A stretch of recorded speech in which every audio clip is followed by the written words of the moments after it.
British stocks had the biggest intraday fall since 2008 and benchmark bond yields turned negative for the first time on Monday on investor fears that the coronavirus outbreak could stall the global economy. As the worries about the coronavirus outbreak hammered markets, Prime Minister Boris Johnson was preparing to chair an emergency meeting at which more stringent measures to tackle the outbreak will be considered. The FTSE 100 plunged to a three-year low after Saudi Arabia crashed the oil prices by slashing its own selling prices and raising output. Yields on benchmark British government bonds turned negative for the first time ever as panicked investors rushed to the safety of gilts to hedge against the feared economic shock of the coronavirus. The two-year gilt yield GB2YT equals RR last stood at -0.032%, down 12.6 basis points on the day. The commodity-heavy FTSE 100 gave up as much as 8.8%, while the domestically focused mid-cap index, FTMC, shed 6.1%. Britain has so far reported 3 deaths and 278 cases of the new coronavirus.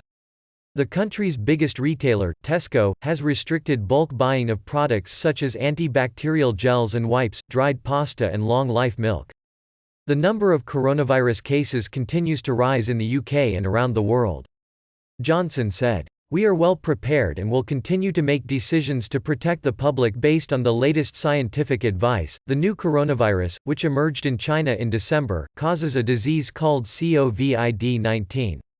It has spread around the world, infecting more than 106,000 people and 3,600 people have died worldwide, according to a Reuters tally.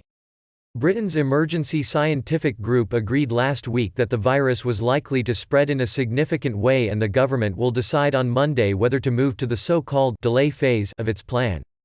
As some British supermarket shelves were emptied of basics such as lavatory paper, the British government said it had set up a team to tackle interference and disinformation around the spread of coronavirus. The government will hold a conference call with supermarkets on Monday to discuss their response to the virus. "We are in regular contact with the food industry to ensure it is well prepared to deal with a range of scenarios," the government said. Britain's finance minister is due to deliver his annual budget speech on Wednesday and investors awaiting any indication of additional stimulus from the Bank of England and the government. British Culture Secretary Oliver Dowden said there were no plans to shut museums, art galleries or concert halls, or to order sporting events to be cancelled or played behind closed doors. UK-based airlines EasyJet (EasyJL) and British Airways (ICAG-L) are expected to reduce their flights to northern Italy over the next 3.5 weeks after Italian authorities ordered a virtual lockdown of the area.